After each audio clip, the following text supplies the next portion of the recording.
All right, hello. Yep. All right, I'm Kathleen Schneller from the Jenks Center.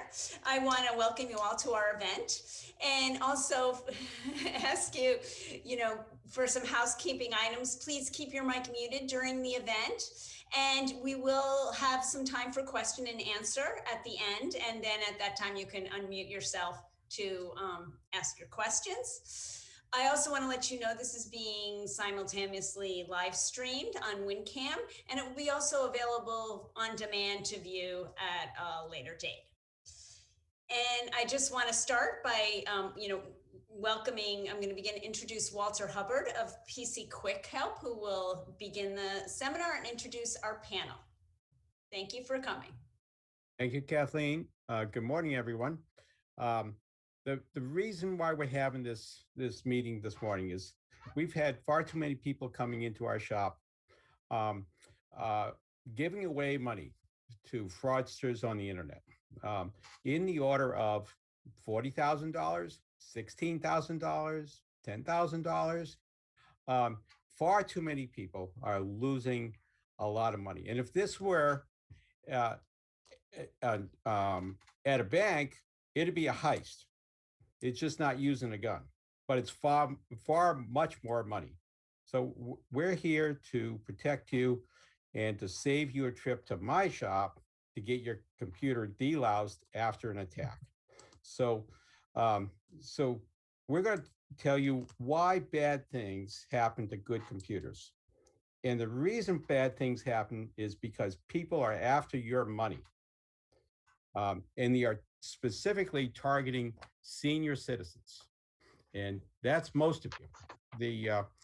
And it's approaching epidemic proportions, and it happens on Macs as well as PCs. So you people who have Macs have been so smug that you're not getting viruses, you can still get attacked. And it has happened. We've seen it many times. People believe that they're safe with a Mac. Oh, they're going to trust Apple, but that is not the case. Everyone needs to be aware. And so we have come, the panelists here have come here to warn you, to scare you, and to inform you. First of all, let me introduce the panelists. From the Winchester Police Department, we have Lieutenant Joseph Abdallah. Good morning. You say hello, Joe? Good morning, everyone. Thank you for having me. Yep, and Lieutenant is the detective on the police force, and he specializes in cybercrime. We also have Rich Jordan.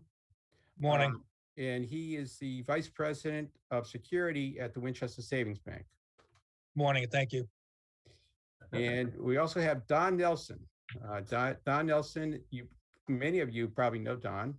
He is the IT manager of the Jenks Center. Hey, morning. And my name is Walter Hubbard, and I'm president of PC Quick Help. We're a computer support company here in Winchester. We've been in business since 1996. So let's get to the details of the crime. Who, when, why, and where. So the where is easy. It's right in your living room. However, these guys are coming from mostly international places, countries that are outside the reach of the U.S. law. The authorities have trouble going into other countries like India, like the Ukraine, like Russia, to go after these guys. So that's why they're mostly from foreign countries, and they're doing it for money. And this is how they're getting into your computer. So they are trying to gain your confidence. And the way they do that is either with a phone call. I think most of you know not to take phone calls from people you don't know. But sometimes you think it's a real call. It's from Microsoft maybe, or from Norton Antivirus, or it might be from the Geek Squad. And you say, oh, I've done business with Geek Squad before. Yeah, I'll take the call. And then they convince you to, again, there's the word confidence or the con man. They convince for you to let them on your computer. And okay, let's say you know better. You're not taking any phone calls. So you're going to be doing you could be getting an email. So hey Pat, are you muted? I can hear some noise going on there. So okay, the so so there's emails. You can get an email that looks real. It's got the logos from Geek Squad or logos from Microsoft, or from Norton Antivirus or Comcast. It looks real, and it wants you to call a telephone number to try to refund. They say they've charged you $400, say, and then if you feel as though this is an error, then call us, and then the victim will call that number, and then the con man will convince you to let you on to your computer. So that's step number one. And then while he's on there, he can get any information he wants, including any kind of saved passwords that you have in your browser. And Don's going to be talking about that in a little bit. And the next step is he will convince you to open up your bank account so that he can put the $400 into your account. And in a few minutes, we're going to show you how that's done. It's pretty amazing. I'm going to share my screen, and my technician Justin's here going to show you how to do that. So these are very convincing emails. Don, you want to talk about that a little bit? Do you have something you can show us about what those emails look like? Yes, I do. Just a minute here.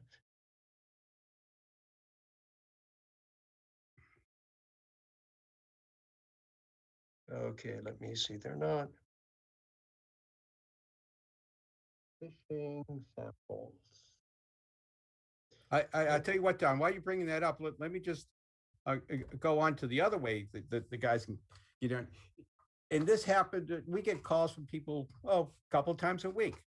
They search for Apple support, or they search for HP support, and they click on a link in their Google search, and that link takes them to a page that looks like HP, that looks like Apple, and there's a telephone number there. And they call that telephone number. It's fake support. They call that number again. They're led into the into the computer and then onto a banking webpage. So so don't let anybody on your computer. So Don, any luck? Let me now share my screen. Okay. Wait a minute. Zoom meeting. It's down the bottom of the screen. Sure, it says share. Yeah, just a minute.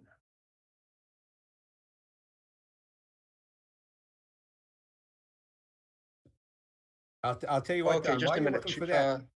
Yeah. Share screen. Here we go. Okay, now let's move this up. Are you seeing this? No, we are not. No. Okay. Let's go on to something else. Okay, so we're going to show our screen here. Let me just explain what I have here, and we'll just. Okay, all right, just go ahead and explain it. Yeah. What it is that this is a message from PayPal, service@paypal.com. It says your account has been suspended, gives a case ID number, dear customers, and then there's a message about how it's been suspended, and I should log into PayPal to fix it. And if I hover my mouse over the login, it tells me that this thing is it's in Colombia, the website. .co is the extension on that website that it would go to. And if I click that, I would get a website in Colombia that would be, they would then start the negotiation that Walter had discussed. Okay, let me just grab a different one. This second one is Lloyd's Bank of England. It says compensation fund payment approved, notification, something, something .pdf. And here's the, when I opened that PDF, it's a very spectacular image here about foreign exchange units, What? and it is not grammatical. But we want to caution everybody not to open any PDFs. Correct. Because the PDFs could have a virus payload in them that could lead to ransomware. And what ransomware is where it locks up your computer, and then it encrypts all your data, and then you can't get any of your data back. So now, one thing to note also is sometimes we hear about this a couple times a week. They'll get a blaring noise on their computer, and with a message from Microsoft telling them that they are infected, and they need to call Microsoft right away. Do not call Microsoft. Do not call anybody. Well, you can call me. the easiest way out of that is push and hold the power button on your computer for at least 10 seconds. That'll shut it down, and then turn on your computer and see if you still get that problem. But at that point, you're not really infected. So do not call that telephone number that comes up. So be very cautious of that. And also, there's also within Google Chrome, you could be getting pop-up notifications. And that's through the Google Chrome browser. And you may have inadvertently turned on notifications. So okay. So what, Donnie, you have anything to show or didn't come through? No, I don't. Okay, But anyhow. But what we found in our drop-in sessions, even a year ago when people brought their things in, is that it was Chrome that was running a looping program. And the main thing you had to do was get out of Chrome or quit Chrome. If you could do Control Alt Delete and go to what is it? The easiest thing is just power off. Power off does it. The whole computer. If Yep. you don't know how to do that, unplug it. So That's right. Now, And then you can bring it back up and Chrome is not running, and you might have a couple of small things on it, but most of the time they were harmless. Yep. Now, Don, could you address text as well? John Brown has a question on text. Yep. Okay. I have a text message I just got this morning. Yeah. I don't know if you can see this thing here. Barely. No, not really. Not going to be focused. Yeah. It says USPS : the arranged delivery for the package 1Z34416 has been changed. Please confirm here. And it is some website .info. Yeah. And the location of that one is India, where it came from. Yeah. And if I click that, it would open up something on my iPhone. It would open up a website. And if I don't do much web browsing using my iPhone, but rather my laptop, I would just kill it then and there. But if you used a iPad for most of your stuff, like my wife does, she would get the text message and then open this thing on her browser, and they could have a field day. Yep. So I'll say, and then let's okay. see, I wanted to point out a couple of more places where I've seen messages. We've had things come via a postal letter. This was more like before the pandemic, when people would say, congratulations, you've won $100,000. Please phone this number. Or you'd get a phone call on your telephone. And it would be, these are robocalls, and those things, if you call them back or get into a conversation, they can lead you into different directions. Quite bad ones. Yeah, in fact, Don, I had a client just 6 months ago. She had won $100,000. Yeah, and so, and she's very savvy, and she's very savvy with computers, but she fell for it and ended then up losing money. Okay, I have one more comment to make. Yeah. One fun thing to do, anytime you get a phone number like that, take the phone number and put it into Google.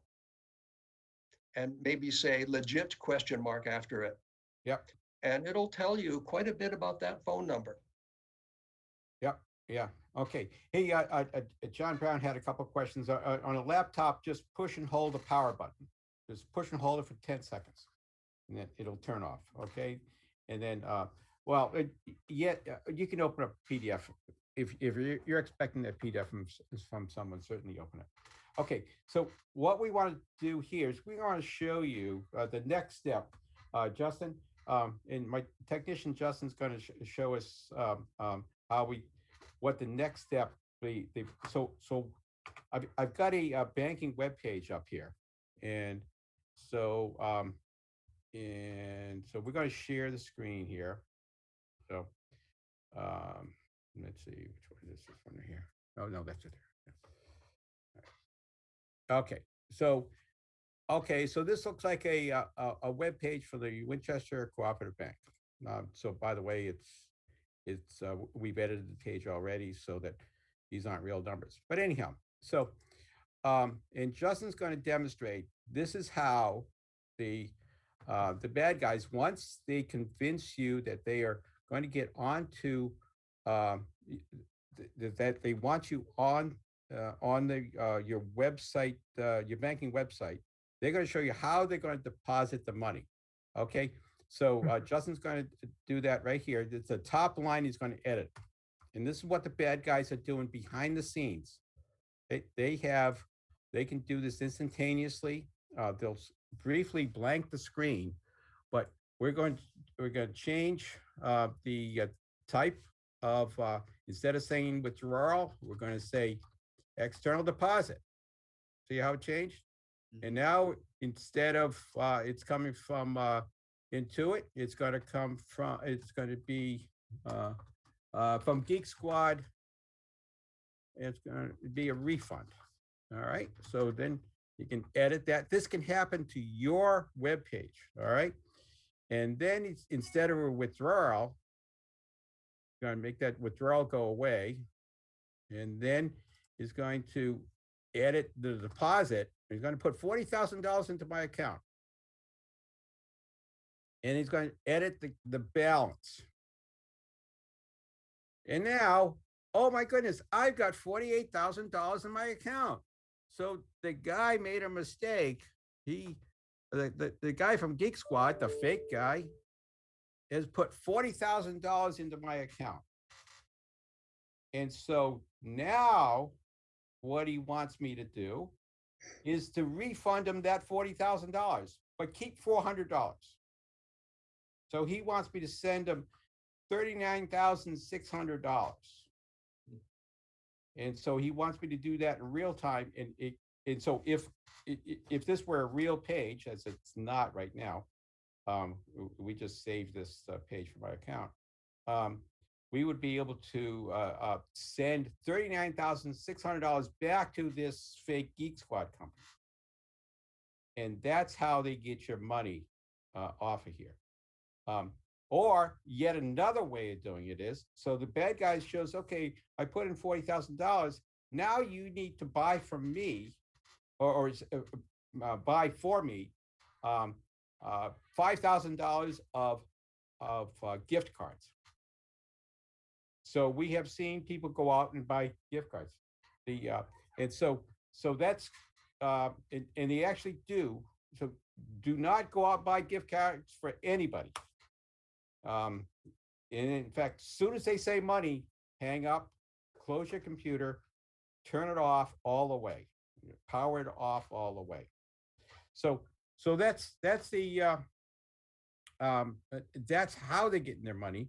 And so Rich from the Winchester Savings Bank, can you tell us about what the bank can do at this point? Thank you for having me. The bank has several preventative measures in place The first one we start off with is our employees. Some of our customers get a little annoyed when we ask them what the cash is for. We try to make sure that they're taking the cash out for a legitimate purchase or purpose. We have customers that have come in and asked for $10,000 in cash. We want to ask them where the cash is going to and if they're being coerced and that type of thing. The other thing we do also is we send out general alerts to all of our customers at the bank through general emails. We also have an automated software at the bank. The incident you just showed with the changing of the money on the account would pop what I call an alert on my software at work, at which point I call the customer and ask them what transpired.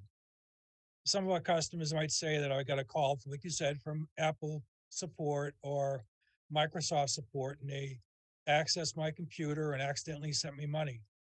We're able to shut that down immediately so that they don't lose anything. We do that through our operations department. We can shut everything off so that nothing comes out of the account. We had several customers who have allowed the fraudsters to access their online banking account.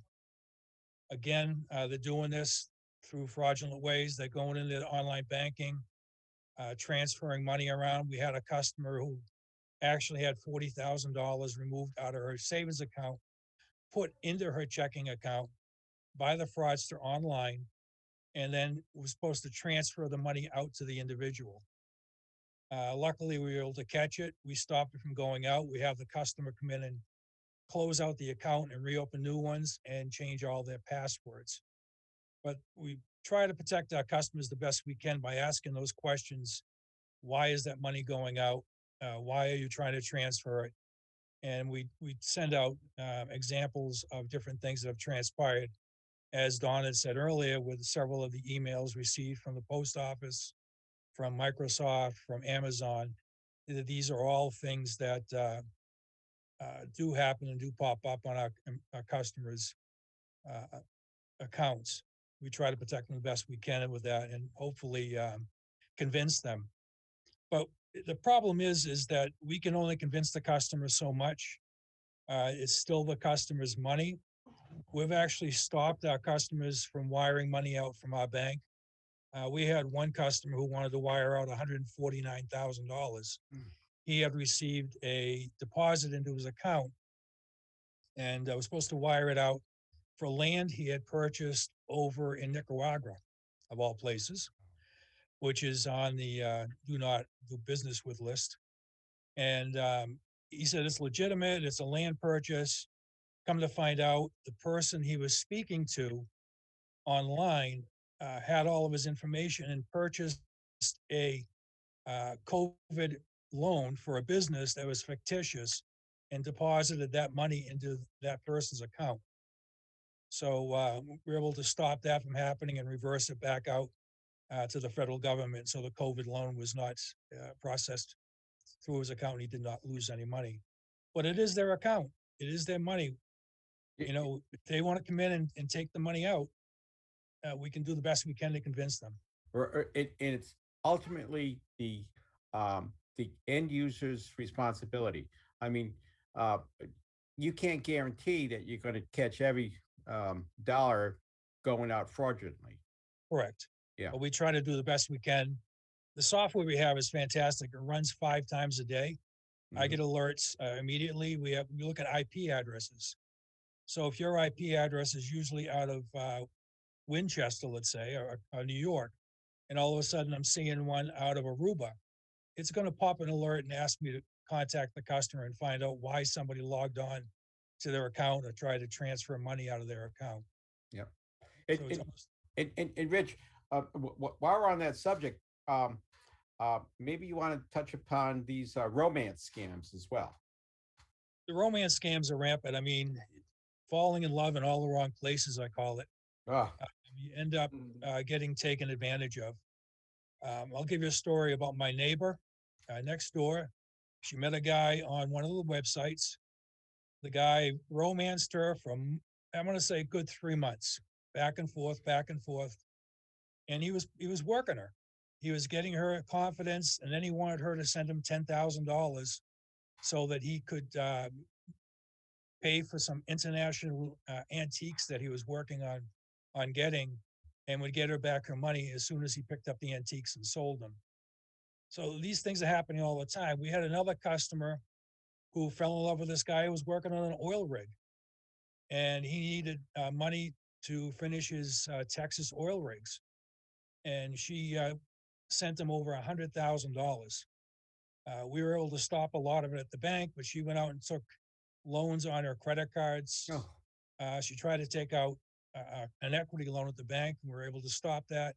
But she maxed out all her credit cards, and she went down to one of the local CVS's and wired out the money. So you can try to stop them the best you can, but sometimes they find a way around it, and they go, and they're very convincing. They are extremely convincing. They'll play you for months, as the lieutenant will probably explain. But these things will happen. sorry about that. The other thing too is getting the calls from relatives. I don't know if we're going to be talking about that later, Mhm. but you get a call saying that your grandson or your son is in jail and needs bail money. We had a case where a young gentleman came in, wanted bail money for his grandson. So I said, "Did you call your son to see if your grandson was in jail?" "No, he told me not to." So I went and the son was on the account with the account holder. So I went and called the son. He goes, "No, he's sitting here on the couch." So I walked back out, gave him the phone, and said, "Here, talk to your grandson. He's at your son's house." So these things are always happening. People are always being scammed. They call you at 3 o'clock in the morning and try to convince you that these things are happening. So just be wary of it. Good, good. All right. Thank you, Rich. The there's another scam that so this is a separate scam, and several people have fallen victim to this in the last couple of months. Um, so as you may know, some big websites were hacked several years ago, such as LinkedIn, such as Yahoo, and the perpetrators stole the username and passwords. And then those websites like LinkedIn and Yahoo and many others caution everybody to change their passwords. The problem is that a lot of people use the same password for everything. And so, and now these usernames and passwords are for sale on the dark web. And so the perpetrators purchase these for pennies on the dollar and then send out or try to log into, say, your Comcast email account with this old username and password. And then they get in, they steal the contacts, set up a Gmail address that looks like your address, and then sends a message out to all of the contacts saying, my daughter-in-law needs money. Please send me $100 Amazon card or something like that. So and people have fallen victim to that right here in Winchester. So please do not buy gift cards for anybody for these illegitimate purposes. So we're getting a couple of questions here. I can answer most of those. We're going to have a question and answer time at the end here, so we'll get to those. And Don, you were going to talk about a little bit about password safety. Yes, this is very important. Walter touched on it already. There are sites which don't make much difference. You're logging on to a discussion group. You can have any password there. But then there are ones that are critical, like your bank, Amazon, PayPal, Venmo. Those are financial ones. Each of those should have a unique password not shared by any other. And also your email is probably one of the most critical because it lets you into so many other things. Then you have important ones like Apple and Microsoft and Google. Every one of those should be unique and not shared across the board. And that's one thing. Oh, and then you have a bunch of others that are you don't really care about. I use a single password that I share across maybe 50 different websites or accounts that are not critical for anything. But the ones that are super critical must be unique and they must be long. Okay, the next thing is that how you manage a long password. Uh, there's you can Google password effectiveness and you'll get a website up in which you type in the password and it tells you how long it will take to hack that. If you type a password like cute dogs play often, you just run them together, you type cute dogs and it'll say 1 minute. Play often, at that point, it's 1 day. And you put 33 on it and it says 1 year. And you can Google that and it's a pretty nice thing to look at for password effectiveness. And then the last thing I want to talk about is how you manage your passwords.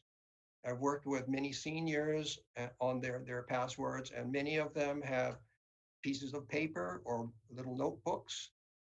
That works very fine, very well, as long as they keep that notebook someplace where a cleaning person can't get to it or some maintenance. But after some point, that sort of encourages them to be lazy and start sharing passwords between different applications. And that leads to the last thing is that if you're anywhere near competent, you should have a password manager. And if you just Google password managers, you'll come up with a rank ordering. I've used one called RoboForm, and it's one of the more popular ones. It's existed for the last 20 years, and I think I got it right when it started. And I now have my wife's passwords, mine, I have 2 or 3 computers, and she has an iPad, iPhones. iPhones are on it as well. We have about 10 devices on that RoboForm password manager, and we pay $23 a year, and the passwords are stored up in the cloud on RoboForm servers someplace. And you'd say, how safe is that? Well, these things are all pretty safe. All the password managers were hacked about 2 years ago. But it was just the interface, and they fixed them all within 2 days, and RoboForm fixed theirs within half a day. So I have. So Don, maybe what we could do in the future is set up a separate meeting on password managers. Yes. So because that topic can get long. Yeah, it's a difficult thing to talk about because I don't know how any of the other ones work because I only have used they're all a little one. bit different. If we I had think in a couple of nutshell, people. yeah, I think in that a would be nutshell, great. we need to tell people, don't use the same password for every website. Yep. Because if you do, if they get into one, they can get into all of them. So, and you can manage your passwords with a list. And by the way, that's another subject that we need to talk about passwords, where people can keep their passwords in a safe place at home, but make sure somebody trusted knows where those passwords are, because if you pass away, they need to get into your secure settings. So okay. So now let's see. There's some questions. We're going to get to the questions at the end, but I want to turn the discussion over to Lieutenant Abdallah.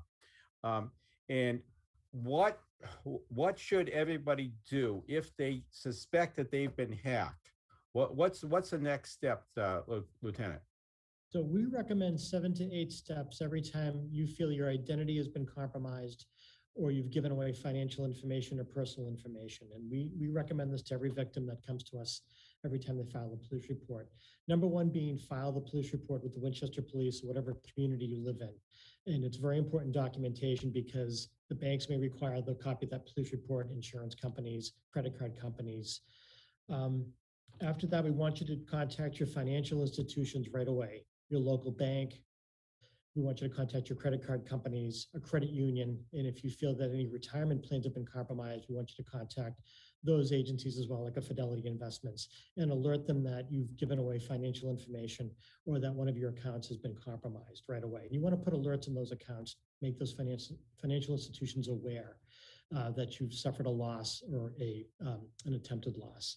We also recommend that you contact the credit reporting bureaus. And the 3 bureaus in the US are Equifax, Experian, and TransUnion. And you can put fraud alerts on your accounts. You can actually freeze your accounts also if you like. Massachusetts residents are entitled to a free credit report every year. And I recommend going on annualcreditreport.com. And I recommend everyone annually look at your credit report to make sure there are no suspicious or unwanted accounts opened under your name, especially if you've given away your social security number, your date of birth, or any financial information. I would hate to see a fraudster open up a mortgage or a car loan or a credit card under your name. So check your credit reports annually, notify the credit reporting agencies if your identity has been compromised or if you've suffered a financial loss. We also recommend contacting the Internal Revenue Service, the IRS, and you can file a fraud affidavit with them, especially if your social security number has been compromised. A few years back, we had a slew of incident reports regarding fraudulent tax returns being filed in people's names, and that happened nationwide. So very important to contact the IRS if your identity has been compromised. We also recommend you contact the Social Security Administration, especially if your Social Security number has been compromised. You can also file a report with that agency because we don't want anyone to use your Social Security number to open up a fraudulent identity in your name. We also recommend you contact Medicare. If you have Medicare as one of your insurance options, we recommend you contact them so that you don't suffer Medicare fraud. Also recommend that you file a report with the FBI. The FBI has a fantastic website called the Internet Crime Complaint Center. And the website is ic3.gov, ic3.gov. And the FBI wants to know when you've been a victim of cybercrime or if your identity has been stolen via device, whether it's computer, cell phone, whatnot. It's a fantastic website. It has great tips on how to protect yourself. So it's FBI Internet Crime. It's ic3.gov. I recommend you file a report with them as well. Last step is the Federal Trade Commission, and the FTC is closely monitoring cybercrime in the US. And you can file a report with identitytheft.gov, identitytheft.gov. And again, a great way to protect yourself. So those are my top suggestions, starting with your financial institutions, the police report, the 3 credit reporting agencies, IRS, Social Security, Medicare, FBI, and the FTC. And that way, if your identities or your financials have been compromised, at least you're protecting yourself and you're getting that report filed. Yep.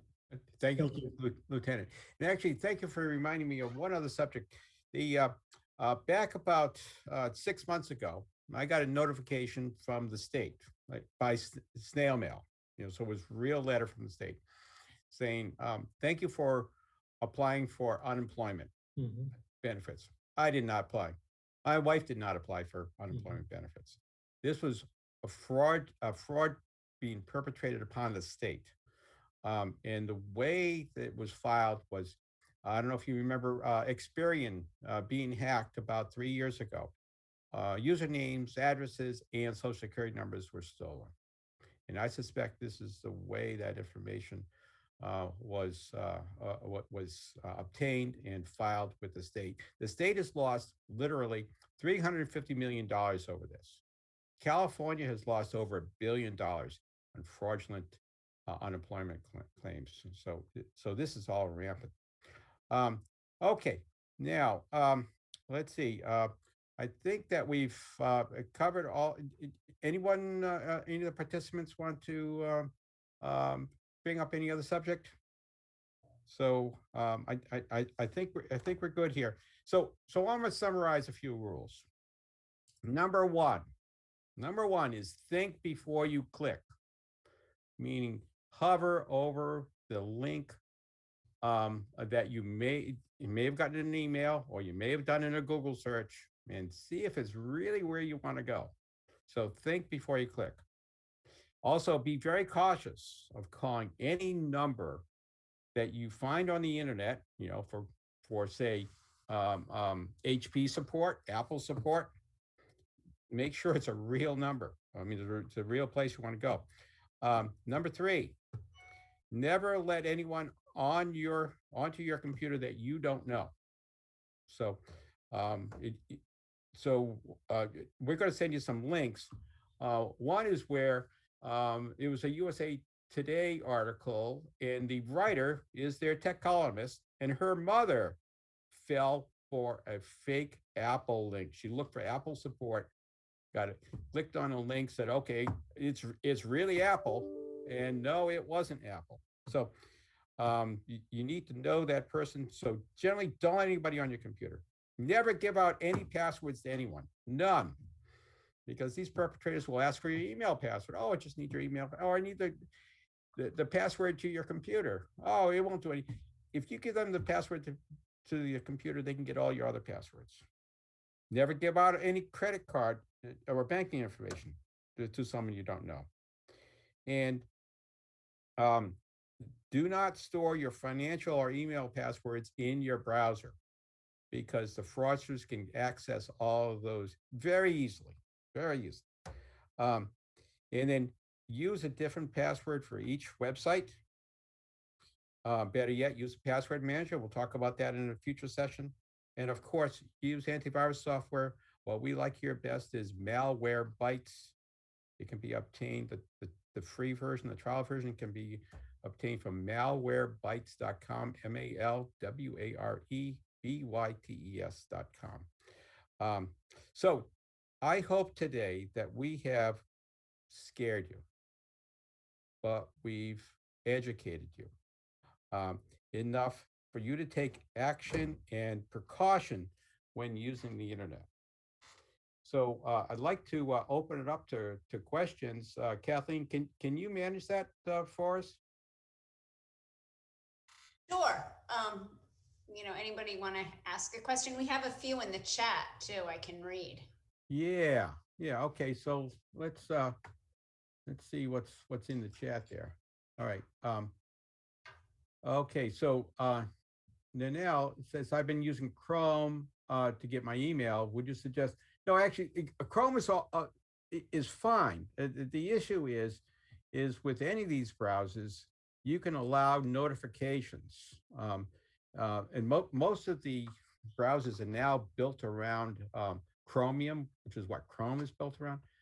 And you can save your passwords there, but again, don't save your financial passwords there. Don't save your email password there. But also, Chrome can allow these pop-ups or notifications. And so we can tell you how to turn those notifications off. You essentially go to the three dots. I'll be very brief about this. The three dots up in the upper right-hand part of Chrome. You click on those three dots, then go down to settings, and then go to site settings, and then notifications. And you'll see those websites that are doing pop-ups or notifications. So notifications is a polite word for pop-ups. And you can turn all that stuff off. Let's see. So Yomi says, not letting people onto your computer. How about something like Best Buy's Geek Squad? Well, if you know it's Best Buy's Geek Squad, fine. The problem is that two of the victims that we've seen here in the store, they thought it was Geek Squad. It was not Geek Squad. So somehow you need to determine if that is the actual Geek Squad and not a fictitious one. Let's see. There's one about when to change passwords. How often should they change passwords?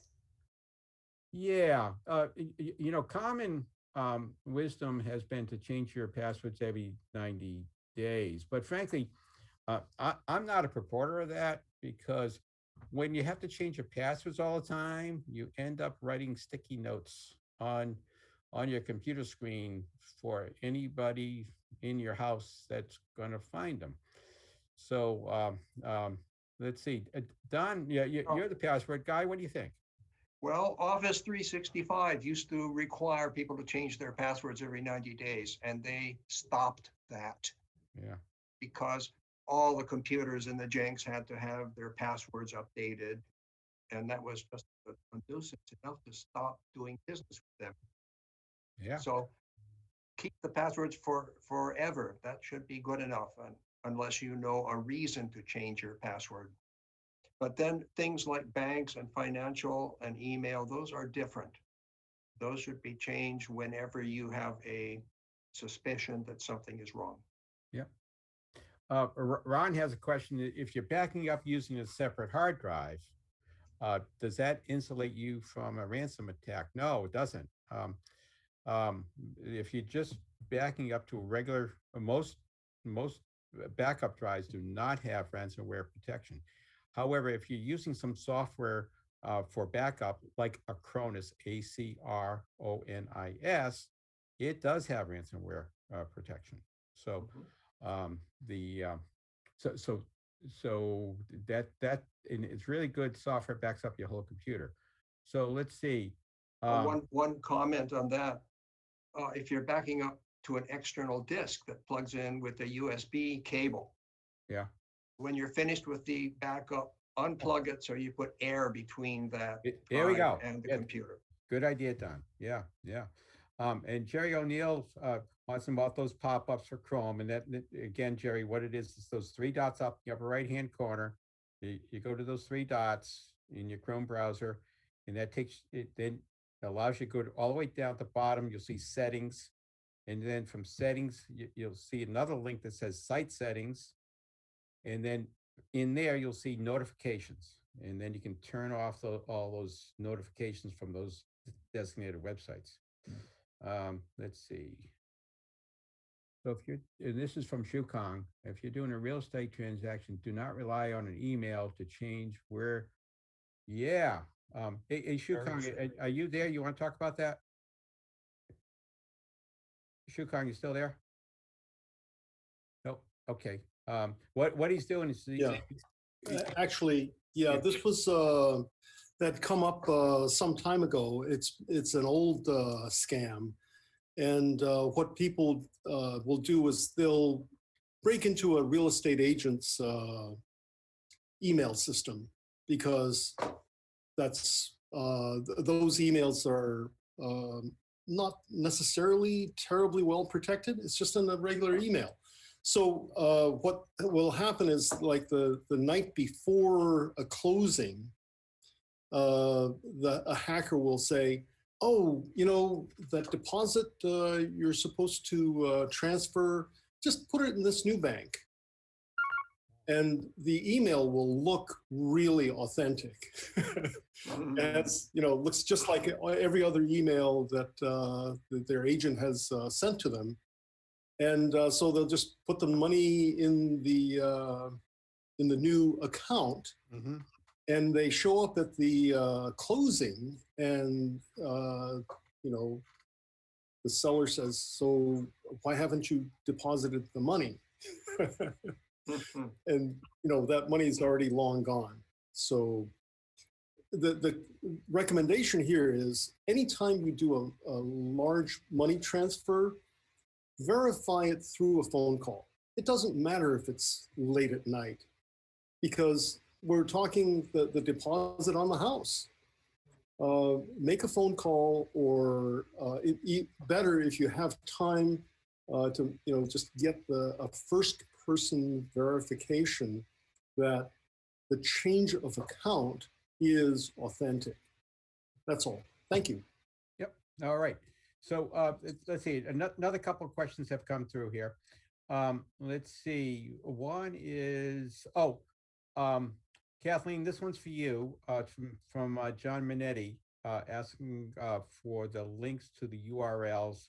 I think Rich had a couple of URLs in the USA Today. Let's see. Yeah, well, I'll send an email out with some information. Good, good. I With think the it's connection. maybe 3 or 4 links, something like that. Okay. And Rich Jordan says, should anyone have any questions, whether you are a customer of Winchester Savings or not, please feel free to reach out to me should you have any questions on checks or emails. So he gives his email address there and his telephone number. And I like to say also for me, Walter, PC Quick Help, our telephone number is 781-721-1500. It's better to check before something happens to your computer, and certainly no charge. So, Don, I imagine you help out over at the senior center as well, right? Yep. Okay. Now, Peggy wants to know if you've already saved your password, how do you undo that? Again, it's those 3 dots at the top of your Chrome browser. Yeah, those 3 dots, and then you go down to settings, and then you'll see the word passwords. So you can go in there, and actually what Chrome does now, you can check for compromised passwords. And what that means is that they go to, they can tell whether that particular password you're using, say you're using the word password for your password. Of course, that's compromised. By the way, we've seen that. And of course, you know that the big hack that happened a couple of months ago, that big company was using a very insecure password. So anyhow, it checks to see if your passwords are secure, and it recommends that you change those. So that's the 3 dots, settings, passwords. All right. Now on the other question is in regards to Safari. It's almost the same thing, except in Safari, that's on a Mac. You open up Safari and you go into preferences, and you'll see a link there for passwords and also for notifications. So it's the word Safari, upper left-hand corner, and then click on the preferences column. Let's see. John wants to know about how a PDF can have a Trojan horse or malware. So it's not a real PDF. It looks like a PDF. It's got a PDF icon on it, but it actually has an executable. Demonstrate how to know what the site's real web address is before you click. Good point, John. So what you do is within a link, you hover over the link. Just all you do is hover over. You don't need to click on anything. Just hover, and then you'll be able.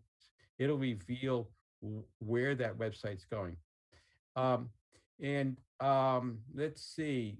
So Rich, this question's for you. Is banking online safe? It is safe so long as you don't have anybody your information. We change our protocols for the computer so that we change all the background information. So if somebody's trying to hack into it, it's changed every 60 days, and it's continuously being monitored. The only way somebody can get your information on our online banking is if you give it to them. The people try to hack into it will know it. It'll pop up through our IT department and also on my automated software as an alert. So it is safe so long as the person using it does not allow it to be given out. Yes. Yep. Okay, good. And Peggy, you wanted me to say our telephone number at PC Quick Help. The phone number over here is 781-721-1500. And we have to take any call. And then, yes, Don. I have one thing. In our sessions, almost always we end up doing one more thing on people's computers when they bring them in. We check the search engine order to make sure the search engines are valid ones like Google and et cetera. A lot of the time, there are bad guys who put in a search engine that send you someplace else. And most of the time you can just remove those if you go to Chrome's settings. Sometimes you can't remove them and you have to run Malwarebytes or Adware Cleaner and they will do the removing. And we've done those in the afternoon sessions. Yep, and what Don's referring to, these are little pieces of malware, not necessarily viruses, but little pieces of malware on your computer, and they're called site redirectors. So you want to go to one site, it's going to take you to another site, and possibly do a drive-by download, or possibly set up this fake web page that starts making noise and scares the dickens out of you. So good point, Don. All right, good. All right. So any other questions that anyone has? I think by the way, John, you're asking about, no, you can still use Chrome. Again, they're all based on the Chromium engine. So, but just be careful of the notifications and what passwords you have saved in there. Mhm. So good. Well, thank you all for. Thank you. Question? Oh, okay. We got Shukran. Yeah. No, I just want to say thank you. Mary has a question though. Oh, I'm missing that. Where did Mary go? You're muted, Mary.